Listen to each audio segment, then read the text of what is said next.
بسم اللہ الرحمن الرحیم۔ السلام علیکم۔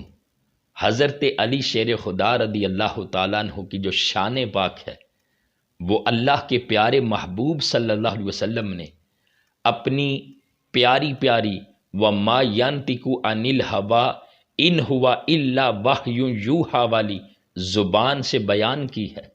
حضرت علی کی عظمت میرے آقا صلی اللہ علیہ وسلم نے یوں بیان فرمایا کہ علی مجھ سے ہے اور میں علی سے ہوں۔ پھر میرے آقا صلی اللہ علیہ وسلم نے فرمایا میں علم کا شہر ہوں اور علی اس شہر کا دروازہ ہے۔ پھر میرے آقا صلی اللہ علیہ وسلم نے فرمایا تم میں سے سب سے بہترین فیصلہ کرنے والے حضرت علی رضی اللہ تعالیٰ عنہ ہیں۔ پھر میرے آقا صلی اللہ علیہ وآلہ وسلم نے فرمایا کہ حضرت علی کو میرے ساتھ وہ نسبت حاصل ہے جو حضرت ہارون علیہ السلام کو حضرت موسیٰ علیہ السلام کے ساتھ حاصل تھی۔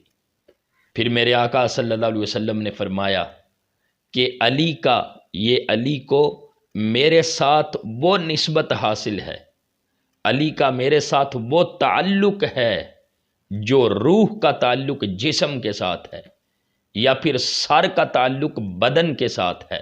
پھر حضرت علی شیر خدا رضی اللہ تعالیٰ عنہ کو اللہ کے محبوب علیہ السلام کی بارگاہ سے مباہلہ والا جو واقعہ ہوا تھا اس میں اللہ کے محبوب علیہ السلام نے حضرت علی کو نفس رسول کا خطاب عطا کیا تھا، اور حضرت علی کی شان دیکھیں کہ مسجد میں سب کے جو دروازے تھے وہ بند کر دیے گئے تھے مگر حضرت علی شیر خدا رضی اللہ تعالیٰ عنہ کا دروازہ بند نہیں کیا گیا تھا۔ پھر حضرت علی کی شان دیکھیں، اس سے بھی کمال ہے۔ مہاجرین اور انصار کے درمیان جب بھائی چارہ قائم کیا گیا تو اللہ کے محبوب علیہ السلام نے حضرت علی سے کیا فرمایا علی تم دنیا اور آخرت میں میرے بھائی ہو۔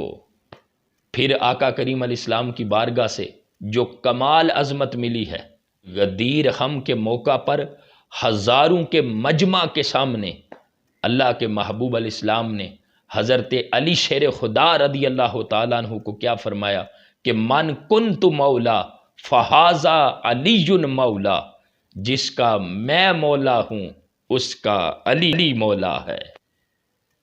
تو یہ اللہ کے محبوب علیہ السلام کی بارگاہ سے حضرت علی کو کمال عظمت ملی ہے۔ اللہ تعالی ہمارے دلوں میں حضرت علی شیر خدا رضی اللہ تعالیٰ عنہ کی مزید محبت پیدا فرمائے، کل صحابہ کرام کی محبت پیدا فرمائے۔